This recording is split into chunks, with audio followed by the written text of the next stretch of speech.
Well, greetings and welcome to our series of weekly devotionals. This week we're looking at some selected verses in Psalm 26. And today I'm going to begin by sharing a little story about my son Tanner, who loved to play baseball, and he played from t-ball all the way through high school. In fact, he's still playing now at the age of 26. But he had this little ritual that he would do in high school. He would stand in the batter's box, and he would make the sign of the cross, and he would look up to heaven and do a little chest bump. And as a minister, I thought, well, that's nice.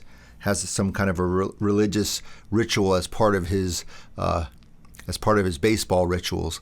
And of course, he told me afterwards that the reason he did that was only because his favorite player at the time, Jimmy Rollins of the Philadelphia Phillies, did the exact same thing when he stepped into the batter's box. So it deflated me a little bit, but we all have rituals that we practice. I remember when I was a kid, my brother and I, my twin brother Tom and I, we had this special handshake we would do every night before we went to bed. We would shake this way and that way and this way, and then we would do a little disco dance with each other before we went to bed. I know my brother would kill me if he knew I was sharing this with you right now, but I mean, it was the mid-'70s, so there is that to think about.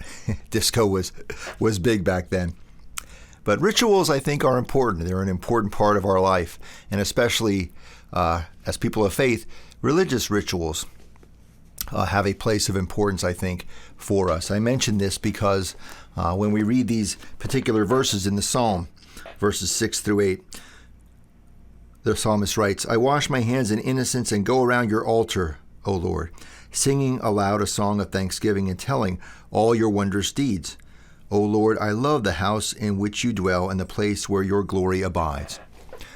Scholars suggest that this particular psalm, Psalm 26, was perhaps part of a worship ritual, that the priests in the temple would recite this psalm as part of the rituals of worship for the people of Israel. And as Christians, of course, I think we all have rituals that have meaning for us.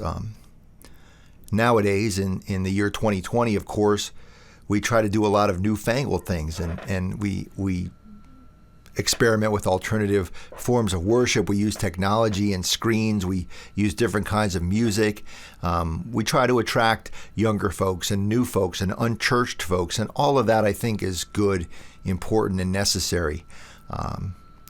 But we also hold on to some traditions and some rituals of the church, of the ancient practices of the church, that have meaning for us. And I think those are very important, that we hold on to those, and that those are still a part of worship. And so, for example, lighting candles on Christmas Eve, I think, is a wonderful ritual that I would never want to lose.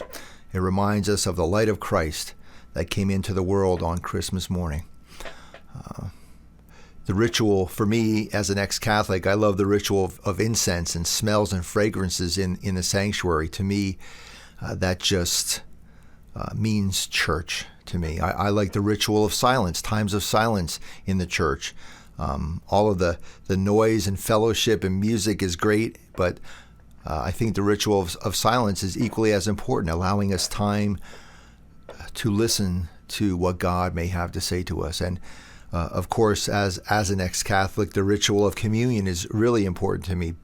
Breaking bread, we continue this ritual that was practiced by the earliest followers of Jesus, who gathered and broke bread together. And we remember that, we practice that ritual when we come together for communion. And if it were up to me, I would probably do that every single Sunday morning. But when we do celebrate that sacrament, that ritual is very meaningful for me. So perhaps this day we might all think about the religious rituals we practice, maybe by ourselves at home or in the faith community in church. And what are those rituals that are most meaningful for you? Let's perhaps take some time and reflect upon that this day.